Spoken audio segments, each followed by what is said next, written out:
Everyone knows Ozzy Osbourne as the Prince of Darkness, the man who defined heavy metal with a demonic wail and an appetite for chaos. We see the larger-than-life persona that has dominated rock and roll for over 5 decades. But behind the grim theatricality and the mountains of myth, there's a man whose musical heart beats to a rhythm that might just shock the most devoted metalheads. What if the foundations of the Prince of Darkness were built not on brimstone and fire, but on something far more melodic? The story of Ozzy Osbourne's influences isn't just a list of bands he liked. It's a journey into the mind of a working-class kid from Aston, Birmingham, who was searching for a voice. The bands he idolized weren't just background noise, they were revelations. And some of them are so far removed from the DNA of Black Sabbath that it feels like uncovering a hidden chapter in the book of rock. Today, we're peeling back the layers of the legend. We are counting down 6 groups that Ozzy Osbourne has loved, the artists he's worshipped, and the one singular, world-altering force that flipped a switch in his brain and made him decide to become a rock star. Some of these you might expect, but others will make you question the very fabric of genre itself. And number 1. Number 1 is the key that unlocks the entire mystery of who John Ozzy Osbourne truly is. Think about it for a second. What fuels the darkness? What inspires the chaos? For Ozzy, the answer wasn't always found in bone-shaking riffs and apocalyptic lyrics. In fact, his most profound musical obsessions were often rooted in melody, harmony, and pure pop sensibility. He helped invent a genre defined by aggression, yet he fantasized about his sister marrying one of the most famous pop stars on the planet. He fronted a band that critics despised, yet he found inspiration in artists celebrated for their radio-friendly charm. This isn't just a contradiction, it's the very essence of his genius. So, let's start the countdown. Beginning with a band that was both his creative home and a source of his deepest artistic pride. It might seem strange, placing the band he co-founded on a list of bands he loved. How can you idolize something you were a part of? But to understand Ozzy, you have to get that his relationship with Black Sabbath was never just a job. It was a living thing that he loved, wrestled with, and ultimately, a body of work he held in the highest esteem, even after the bitter splits. To grasp this, you have to go back to the beginning. Before they were Black Sabbath, they were Earth, a blues band from Aston. They were 4 working-class lads: Ozzy, Tony Iommi, Geezer Butler, and Bill Ward, who felt like outcasts. As Ozzy himself has said, one of his favorite things about the band was that they weren't created by some business guy in London. They were real, coming from a 3-mile radius of each other. The legend of their name change is rock and roll mythology. Geezer Butler supposedly saw a line of people waiting to see the horror film Black Sabbath and thought it was strange that people paid money to be frightened. This sparked an idea. Why not make scary music? This shift was an authentic expression of their environment. The music they created, heavy, ominous, and drenched in dread, was the sound of their reality. It was a sound that critics, almost universally, hated. Ozzy is often recalled with defiant pride. "I don't think we ever had a good review for anything we did." But that critical scorn only strengthened their bond with their audience. They were, in Ozzy's words, a people's band. Ozzy's love for Sabbath is rooted in this shared struggle. He wasn't just the singer, he was a key architect of their unique sound. His gift was for melody. He had an almost supernatural ability to create haunting vocal lines over Tony Iommi's monolithic riffs. Iommi would unleash a riff that sounded like the earth splitting open, and Ozzy would find the humanity within it. His pride in their early work is immense. He speaks of their first albums with a sense of awe, as if still surprised by the power they harnessed. The us against the world mentality forged a bond that, despite years of bad blood, never truly broke. He reflected on his journey from the factory floor to the world stage with wonder, something he experienced with Black Sabbath. His love for the band is tied to that incredible rise. He was, and always will be, a fan of the monstrous, beautiful thing he helped create. Now, from the thunderous doom of Black Sabbath, we take a sharp turn. If you're looking for the moment our list starts to challenge your perception of the Prince of Darkness, this is it. Because representing the pop side of Ozzy's musical upbringing is Gary and the Pacemakers. Yes, you heard that right. The wholesome, cheerful, Merseyside pop group. This isn't a joke. Ozzy Osbourne has a genuine affection for the music of the British invasion, and this band is a perfect example. It reveals that before he was the Prince of Darkness, he was John Osbourne, a kid swept up in the cultural tidal wave of the 1960s, while Black Sabbath was a reaction against the mainstream. Gary and the Pacemakers were the mainstream. Their music was all bright, jangly guitars, upbeat rhythms, and overwhelmingly positive lyrics. Their biggest hit, "You'll Never Walk Alone," became a powerful anthem of unity. So, where does Ozzy fit in? His love for this era of pop is about nostalgia and his surprisingly broad musical palette. You won't hear the DNA of Ferry cross the Mersey in Iron Man. But this music represents a splash of color in a black and white world for a working-class kid in a grim, industrial city. It was pure escapism. It's a crucial reminder that our musical identities are complex, And for a young Ozzy, Gary and the Pacemakers and their Mercy Beat peers represented pure, radiant light. As we move to number 4, we spiral back into the world of heavy, emotionally raw music, but from a different generation. This proves that Ozzy's love for powerful music didn't stop with his peers. He remained a fan with a keen ear for authenticity.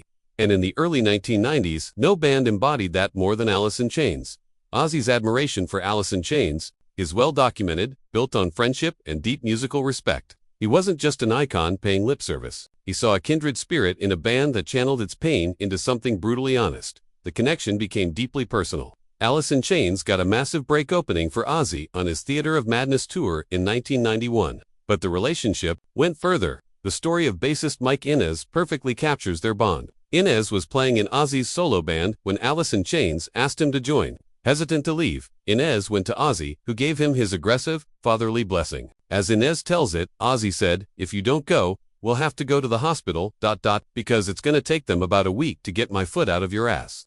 Ozzy, a true fan, recognized the chemistry and wanted to see them succeed. What resonated so deeply with Ozzy? Allison Chains blended the sludgy heaviness of metal with the raw anguish of grunge. Their sound was both crushingly heavy and achingly beautiful, with a darkness that was deeply personal, stemming from their documented struggles. In particular, the voice of Lane Staley was a force of nature that conveyed a world of pain. It was this raw honesty that Ozzy, who fought his own demons, surely recognized and respected. For Ozzy, Allison Chains represented the evolution of heavy music, a bridge between the classic metal he helped invent and the alternative rock that dominated the 90s. Alright, prepare for another seismic shift. The third spot on our list belongs to none other than the pop-punk titans from Berkeley, California. Green Day. Let that sink in. The Prince of Darkness is a massive fan of the band that gave us Basket Case. This isn't a rumor. It's a fact that speaks to Ozzy's genuinely eclectic taste. He has publicly and enthusiastically praised Green Day, specifically calling their 2004 rock opera album, American Idiot, ****ing, brilliant. This admiration caused a stir in the metal community.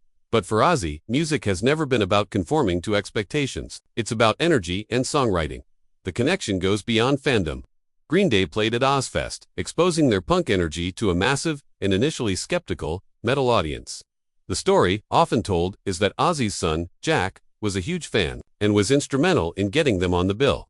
Ozzy listened and was won over by their power and incredible knack for crafting unforgettable hooks. What did Ozzy see in Green Day? He saw a band that, despite its radio-friendly sound, carried the rebellious spirit of punk. He admired their energy and, above all, their songwriting. He recognized the brilliance and audacity of American Idiot, an album that took the punk formula and elevated it to something epic. The mutual respect is evident. Green Day's side project, The Cover-Ups, has even been known to cover Ozzy's Crazy Train during live shows, a clear nod to the legend. Ozzy's love for Green Day demonstrates his complete disregard for genre boundaries. He cares if it's good. He recognizes a great song when he hears one. Whether it's delivered with a demonic howl or a punk rock sneer, we now ascend to the summit of hard rock royalty, to a band whose shadow looms as large as Black Sabbath's itself, the mighty Led Zeppelin.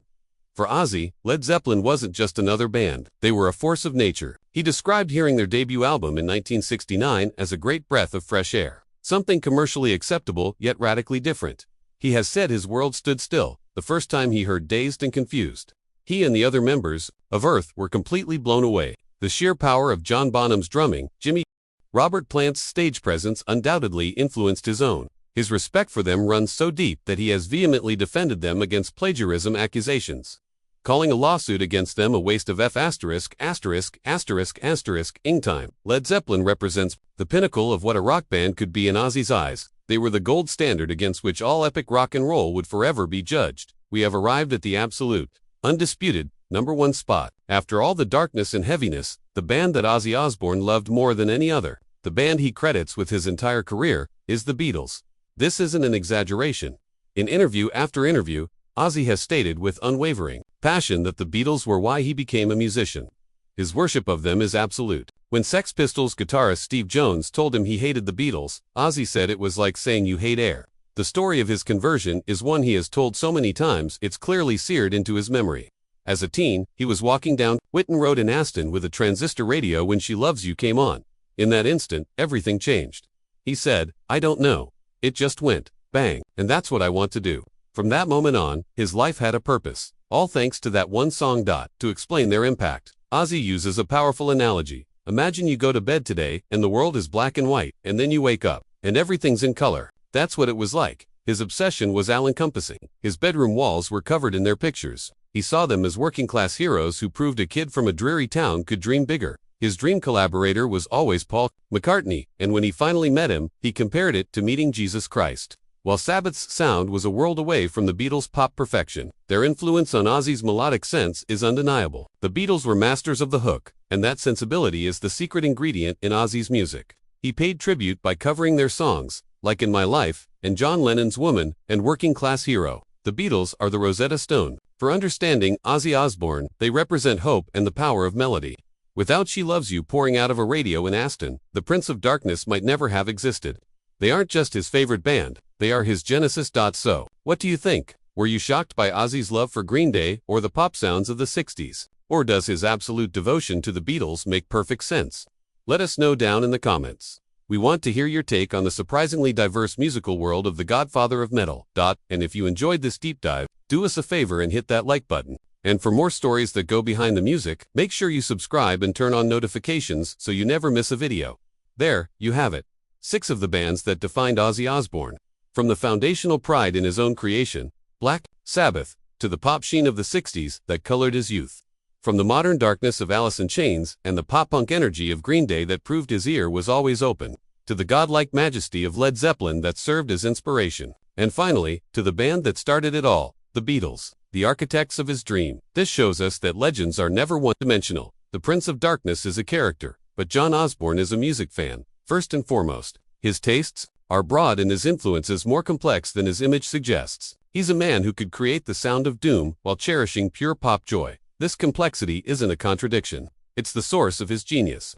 It's the melodic soul of the Beatles wrestling with a Tony Iommi riff that created the magic of Black Sabbath. The story of the bands Ozzy loved is the story of how a working-class kid from Aston built a kingdom of darkness, not on stone, but on a bedrock of timeless, brilliant songs.